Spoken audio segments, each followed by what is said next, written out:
Good morning, everyone. My name is Botond Bényi, and in the following 10 minutes I would like to talk about my PhD thesis, which is titled as Natural Orifice Specimen Extraction in Benign Intra-Abdominal Lesions.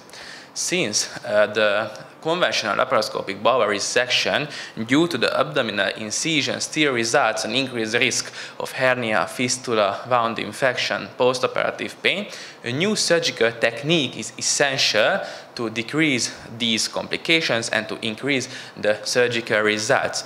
Our study found that the natural orifice specimen extraction technique may decrease the anastomotic leakage rate to 1/4, the infectious complications with 61%, the hospital stay with 1 day, and the operation time with 14 minutes. So these results support the potential benefit of nose technique among patients with deep endometriosis.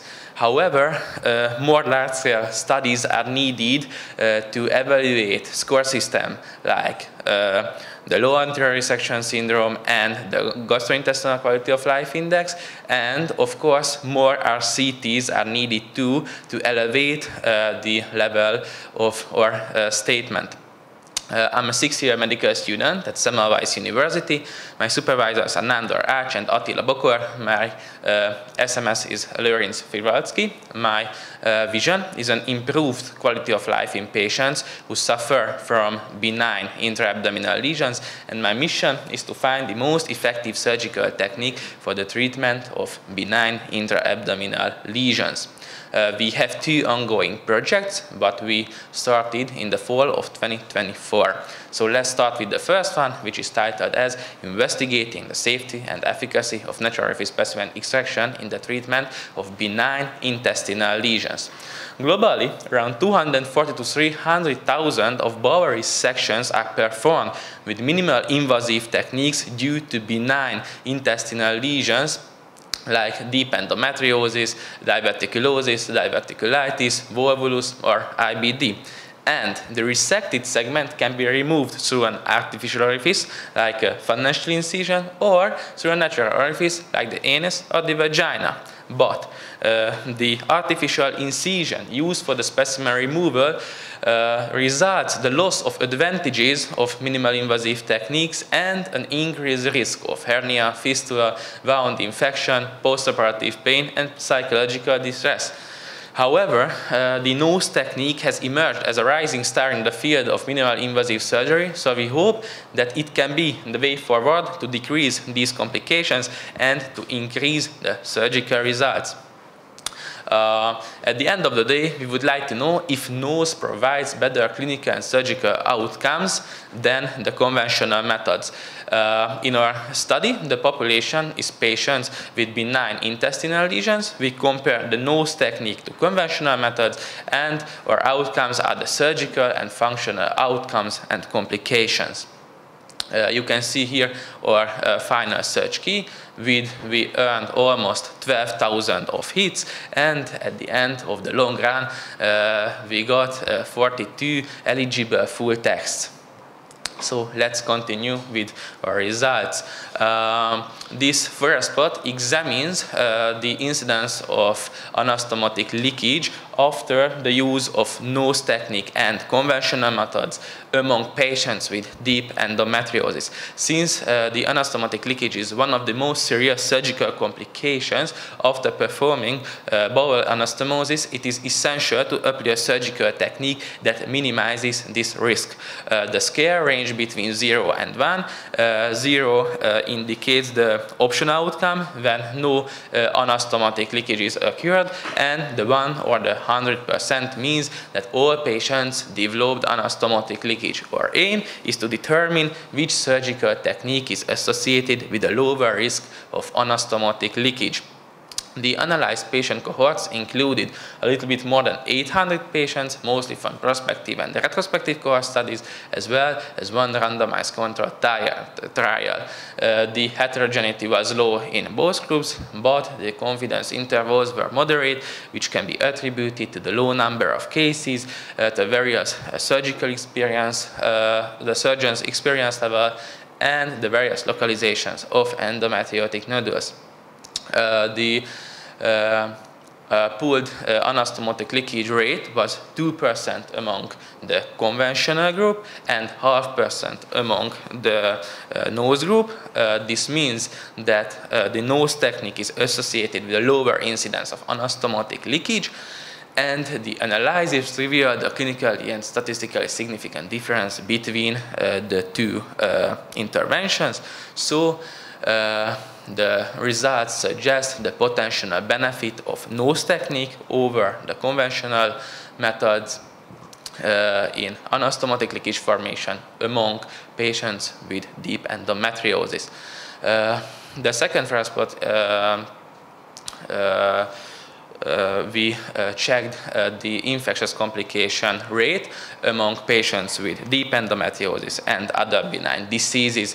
After the two techniques, infectious complications may lead to or may slow down healing, increase pain, may lead to wound dehiscence and fistulas. So it's essential to minimize this risk. The scale range between 0.01 and 100, where the value of 1 means that there is no difference between the two surgical techniques, and the numbers to the left of 1 indicates a lower, while the numbers to the right of 1 indicates a higher incidence of infectious complications with nose technique.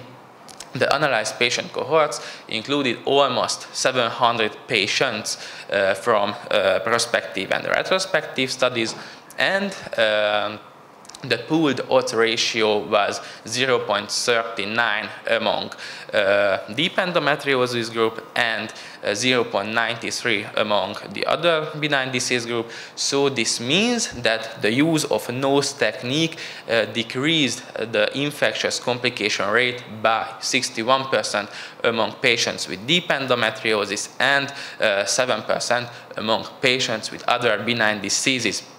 So the analysis revealed a clinically and statistically significant difference between the two techniques among patients with deep endometriosis. So this supports the potential benefit of nose technique among patients with deep endometriosis in infectious complication formation, and the results support that among patients with other benign disease, the nose technique results similarly good as the conventional laparoscopic bowel resection technique.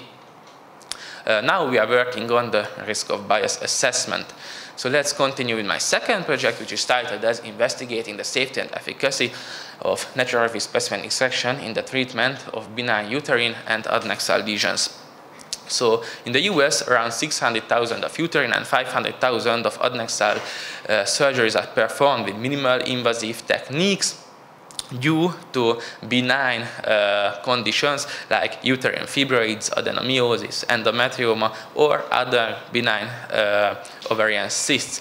The specimen removal can be done through an artificial orifice like a Translational incision or a natural orifice like the vagina. The artificial incision or orifice results lot of complications, and we hope here also that the nose technique can decrease these complications and to improve the surgical results. At the end of our surgery, we would like to know if nose provides better clinical results and fewer surgical complications compared to the conventional methods. In our population, as patients with benign uterine and adnexal lesions, we compare the nose technique to conventional methods, and our outcomes are the surgical and functional outcomes. You can see here our preliminary research we earned almost 9,000 of hits. So in summary, we have 2 ongoing projects, and we would like to submit them until the fall of 2025. I would like to say thanks for your kind attention with a quote from Arthur Ashe. So start where you are, use what you have, and do what you can. Thank you very much.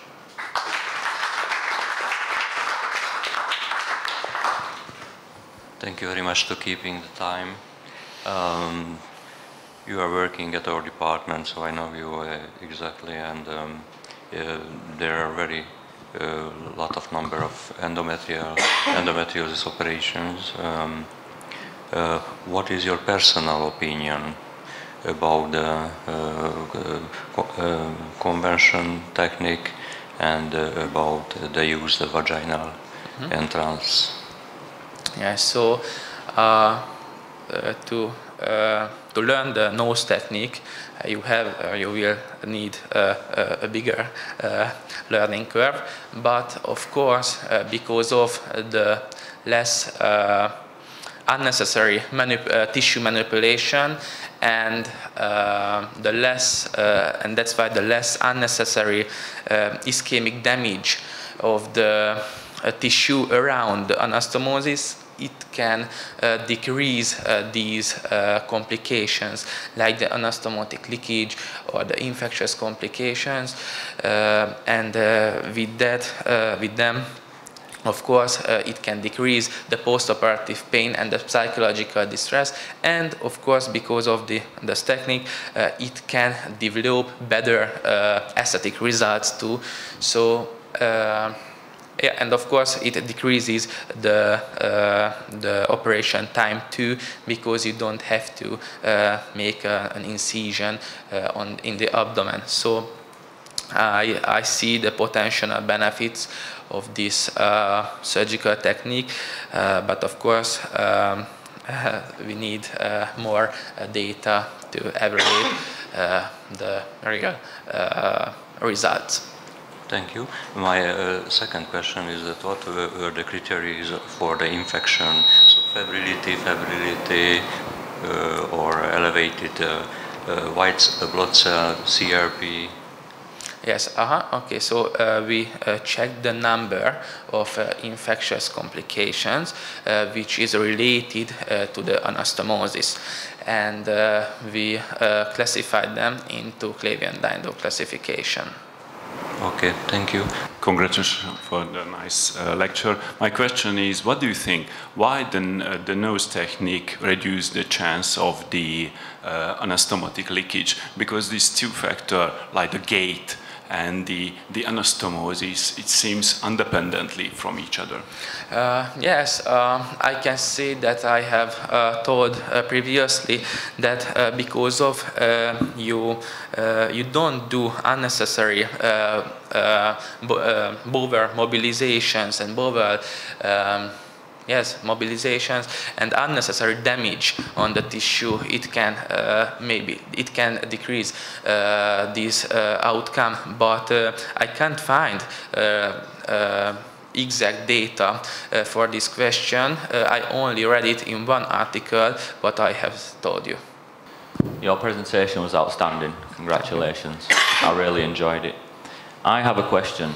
Have you come across any surgeons who are experienced in both minimally invasive and nose techniques? And have you asked them in which situations specifically they would consider that one or the other technique would be easier for the surgeon? Yeah. Okay, thank you for your question. So I think one of the biggest experts of this topic is one of my supervisor, Attila Bokor, and they choose the technique up to the situation of the surgery. So when it is easier, so when the endometriotic nodule is take place in the lower part of the bowels, or there are other sacrouterine nodules where they have to preparate this area, they choose the nose technique, and in other occasions when for example, when the small bowel, or when there are the nodules in the small bowel, they choose the conventional laparoscopic bowel resection technique.